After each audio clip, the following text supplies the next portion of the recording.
दोस्तों नमस्कार, VK education में आपका फिर से बहुत बहुत स्वागत है। काफ़ी लंबे समय के बाद में जो है ये वीडियो आ रहा है और मुझे लगता है कि सब तक पहुंच जाएगा। तो संदेश जो रीट का एग्ज़ाम देकर जो थर्ड ग्रेड की तैयारी कर रहे हैं उनके लिए विशेष संदेश है।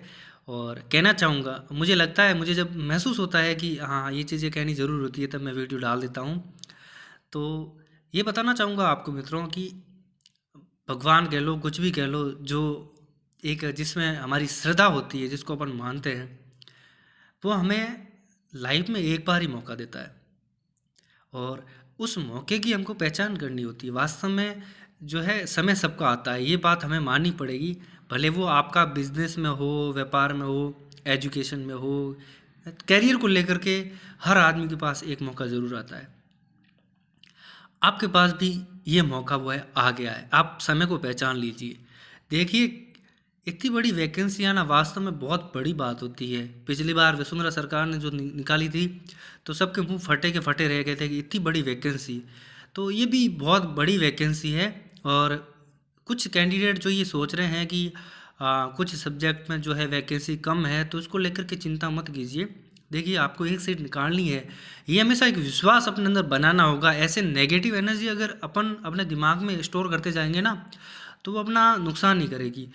तो आपको लगता है कि पोस्टें कम है और इस प्रकार सोच के आपकी तैयारी जो है, जिसको जो धार मिलनी चाहिए ना, वो धार फिर नहीं मिलेगी।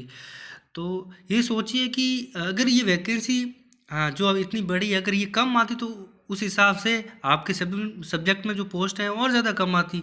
तो कहीं ना कहीं ये वैकेंसी बड़ी है, तो आपके जो पोस्ट है उसके अनु जो अनुपात में है वो काफ़ी अच्छी है। तो एक पॉजिटिव एनर्जी अपने अंदर स्टोर करिए। और ये पॉजिटिव एनर्जी जो है ना, वो आपको जब आप परीक्षा दे करके एग्ज़ाम हॉल से बाहर आओगे ना, तब तक आपको अपने अंदर बनाए रखनी होगी। और मैं तो कहता हूँ, पॉजिटिव एनर्जी इंसान को अपनी लाइफ में जो है जो लाइफ जब तक एंड नहीं होती, तब तक आपको पॉजिटिव एनर्जी बनाए रखनी होती है। हाँ, कुछ पल ऐसे आते होंगे जब आपको ऐसा फील होता होगा कि हाँ ये चीज़ कैसे हो रही है, इस प्रकार हो गया तो क्या होगा। उस चीज़ को लेकर के चिंता मत कीजिए। बस आप तो ये सोचिए कि हाँ ऐसा है तो कोई बात नहीं, उस नेगेटिव एनर्जी को पॉजिटिव एनर्जी में कन्वर्ट किया जा सकता है। तो थोड़े समय के लिए जो भाव आते हैं, बस निकाल दीजिए। चल हट, अब तो तेरा काम नहीं है, अब तो बस मैं निकाल ही दूंगा, फाड़ दूंगा। बस टाइम मेरा है इस बार। और इस ये सोच लेकर के मतलब आपको थोड़ा बहुत जो है वो काम करना पड़ेगा। और मैं तो कहता हूँ, इंसान अगर विश्वास के साथ में कोई काम कर लेता है, डर जाता है ना, तो वो ज़िंदगी में कभी भी असफल नहीं होता। तो एक पॉजिटिव एनर्जी बना करके लगे रहिए।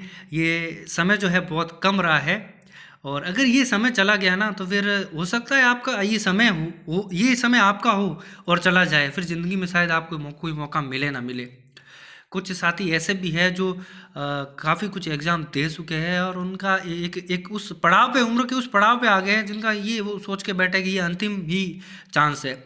तो वो साथी भी, मैं कहना चाहूँगा, बिल्कुल एक पॉजिटिव एनर्जी बना कर के रखिए। नहीं, इस बार लास्ट चांस है, तो मुझे बहुत अच्छे से करना है। वैकेंसी बहुत बड़ी है, ये मैं मानता हूँ इस चीज़ को।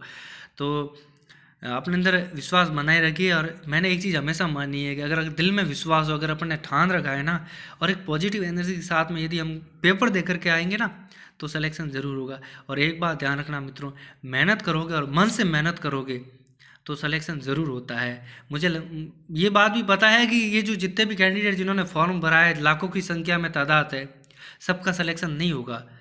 लेकिन लेकिन ये बात भी मुझे पता है कि जो मन से मेहनत करेगा, जो मन से पेपर देकर के आएगा, जिसके अंदर विश्वास है कि नहीं हाँ मुझे करना है और मैं करके आऊँगा, तो उसका सिलेक्शन ज़रूर होता है। और ये मैंने खुद ने अनुभव किया है इस चीज़ को, तभी मैं बता रहा हूँ। तो जीवन में हमेशा एक पॉजिटिव एनर्जी बनाए रखिएगा। और जो भी नेगेटिव बातें आती हैं ना, आपको ये सोच करके लगता है कि क्या पता पेपर आउट हो जाएगा, और इस प्रकार पेपर आउट हो रहे हैं तो क्या होगा। देखो, ये चीज़ें होती रहेगी, नहीं होगी, क्या पता आपके इस रीट में ना हो, कुछ अच्छे जो है सरकार प्रबंध कर दे तो नहीं हो, ठीक है ना। लेकिन फिलहाल यदि इस प्रकार की आप सोच अपने दिमाग में रखेंगे ना, तो आप अपनी तैयारी को उतने अच्छे से नहीं कर पाएंगे जितनी एक पॉजिटिव एनर्जी के साथ कर पाते। तो इस चीज़ों को एक बार जो है दिमाग से निकाल दीजिए। और ये सोच के तैयारी कीजिए कि नहीं इस बार तो समय मेरा आ गया और मैं इस बार निकाल ही लूँगा कैसे भी करके, कुछ भी करके, ठीक है ना। तो एक तमन्ना आप अपने अंदर जगा लीजिए और इसी तमन्ना को लेकर के आगे बढ़ती रहिए और अपनी तैयारी पर फोकस कीजिए। समय जो है बहुत कम रहा है, ठीक है ना। तो जितना ज़्यादा आप समय दे पाते हैं उतना समय दीजिए, माइंड को भी आराम दीजिए और साथ साथ में जो है अपनी जो तैयारी है इसको बहुत तेज़ धार दे दीजिए। मैंने ये नहीं कहूँगा कि आपको तैयारी किस प्रकार से करनी है, अंतिम समय में कैसे पढ़ना है। काफ़ी से लंबे समय से आप तैयारी कर रहे हैं, काफ़ी एग्ज़ाम तो आपने दे दिए है, तो आपको पता चल गया होगा कि किस प्रकार से जो है कोर्स को कंप्लीट किया जाता है, रिवीजन किस प्रकार से किया जाता है। वो चीज़ें अब बताने लायक नहीं है। हाँ, ये चीज़ ज़रूर है कि आपके अंदर जो है विश्वास हमेशा बनाए रखना पड़ेगा। कई बार ऐसा होता है लोगों की तैयारी बहुत ज़्यादा अच्छी होती है लेकिन पेपर उनका ख़राब चला जाता है। पेपर जब एग्ज़ाम दे हॉल में जाते हैं, बैठते हैं, तब पता नहीं दिमाग में क्या हो जाता है कि प्रश्न पूरा उल्टा ही सुन जो है पढ़ने में आता है और उत्तर भी जो है उल्टा ही करके आ जाते हैं। तो वो चीज़ ना हो उसके लिए जो है पहले से ही प्रिपेयर होकर जाना कि मुझे जो एग्ज़ाम हॉल में जो है पेपर देना, बहुत अच्छे तरीके से पेपर देना है, ठीक है ना। और मेरी जो है आपके साथ में जो शुभकामना है और भगवान से दुआ करता हूँ कि आपको जो है इस प्रकार की ऊर्जा दे कि आप जो है परीक्षा हॉल में बैठ करके अपना जो पेपर है, जिन्होंने भी मेहनत की है वो अपना पेपर अच्छे तरीके से दे करके आए। तो बहुत बहुत शुभकामनाएं आपके इस अंतिम समय की तैयारी के लिए और अंतिम समय की इस तैयारी को जो है तेज़ धार दीजिए, आगे बढ़िए और इसी तरह सफलता के पथ पर जो है अग्रसर रहिए। धन्यवाद।